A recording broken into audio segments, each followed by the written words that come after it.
विकास आघाडीमध्ये फाटाफुटीपेक्षा त्यांच्याकडे सक्षम उमेदवार नसल्यामुळं त्यांनी एकच उमेदवार त्या ठिकाणी ठेवलेला आहे। त्यांच्याकडे जर सक्षम उमेदवार असता तर आमच्याशी आधीच संपर्क त्यांनी केला नसता। आमच्या उमेदवाराशी काही महाविकास आघाडीमधल्या पक्षांनी संपर्क करण्याचा प्रयत्न केला, पण आमच्या उमेदवारानं ठामपणे सांगितलं मी निवडणूक लढेल तर ते राष्ट्रवादी काँग्रेस पक्षाकडनं, अन्यथा लढणार नाही। त्यांना उमेदवार न भेटल्यामुळं मजबुरीने एकमेकाला पाठिंबा द्यावा लागला आणि या ठिकाणी महायुतीमध्ये सक्षम उमेदवार असल्यामुळं आम्ही ही निवडणूक मैत्रीपूर्ण लढत आहोत।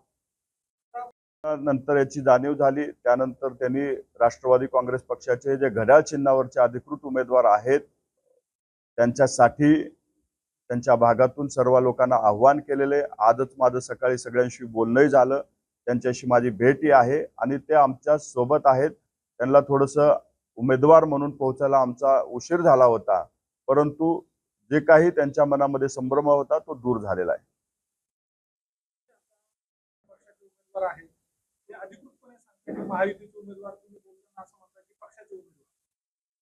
आम्ही राष्ट्रवादी काँग्रेस पक्षाचे उमेदवार म्हणून या ठिकाणी महेंद्र भावसार यांना उमेदवारी जाहीर केलेली आहे।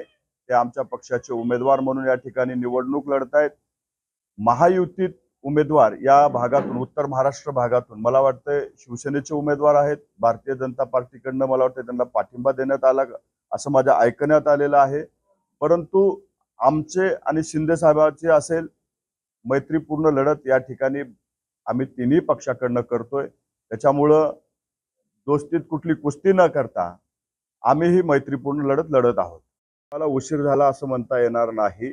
आम्ही योग्य वेळी उमेदवार जाहीर केला, काही गोष्टी नियोजनबद्ध केल्या जातात त्या पद्धतीनेच आम्ही आमचा उमेदवार जाहीर केला आणि मैत्रीपूर्ण लढत असल्यामुळं प्रत्येक जण आपापल्या पद्धतीनं आपल्याकडे कसे मतदार आकृष्ट करता येतील त्यासाठी आम्ही प्रयत्न करू आणि मला विश्वास आहे की उत्तर महाराष्ट्र विभागामध्ये राष्ट्रवादी काँग्रेस पक्षाची ताकद बघता आणि राष्ट्रवादी काँग्रेस पक्षावर शिक्षकांचं प्रेम बघता आमचा उमेदवार हा पसंती क्रमांक 1 मध्येच निवडून येईल। महाराष्ट्र शिक्षक मतदारसंघाचे उमेदवार महेंद्र भावसार यांच्या प्रचाराच्या निमित्ताने ही आजची नियोजनाची बैठक होती। राष्ट्रवादी युवक काँग्रेसचे नाशिक जिल्ह्यातील शहर ग्रामीण सर्व पदाधिकाऱ्यांना या ठिकाणी बोलवून निवडणुकीमध्ये कशा पद्धतीचं नियोजन हे राष्ट्रवादी युवक काँग्रेसच्या वतीनं केलं जावं यासाठी आजची ही बैठक या ठिकाणी बोलवली होती। आमच्या पक्षाचे अधिकृत उमेदवार महेंद्र भावसार यांच्या प्रचाराच्या निवडणुकीच्या नियोजनाच्या निमित्तानं आजची ही बैठक आयोजित करण्यात आली होती।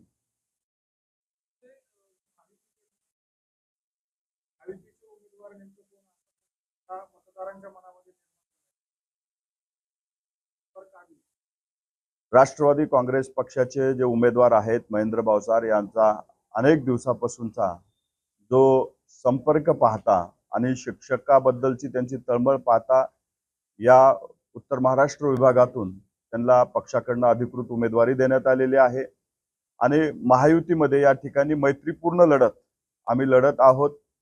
आम्हाला त्याच्याबद्दल अधिकच न सांगता आम्ही पक्ष म्हणून या ठिकाणी आम्ही काम करतोय आणि आमचे उमेदवार निवडून आणण्यासाठी आम्ही सर्वतोपरी प्रयत्न करू। नेताकडे होती, त्यात त्यांच्या पैशावरून वाद होता आणि इतर काही त्यांचे काही संबंध होते का किंवा अनैतिक संबंधातून आहे का हे तपासात निष्पन्न केलेले आहे।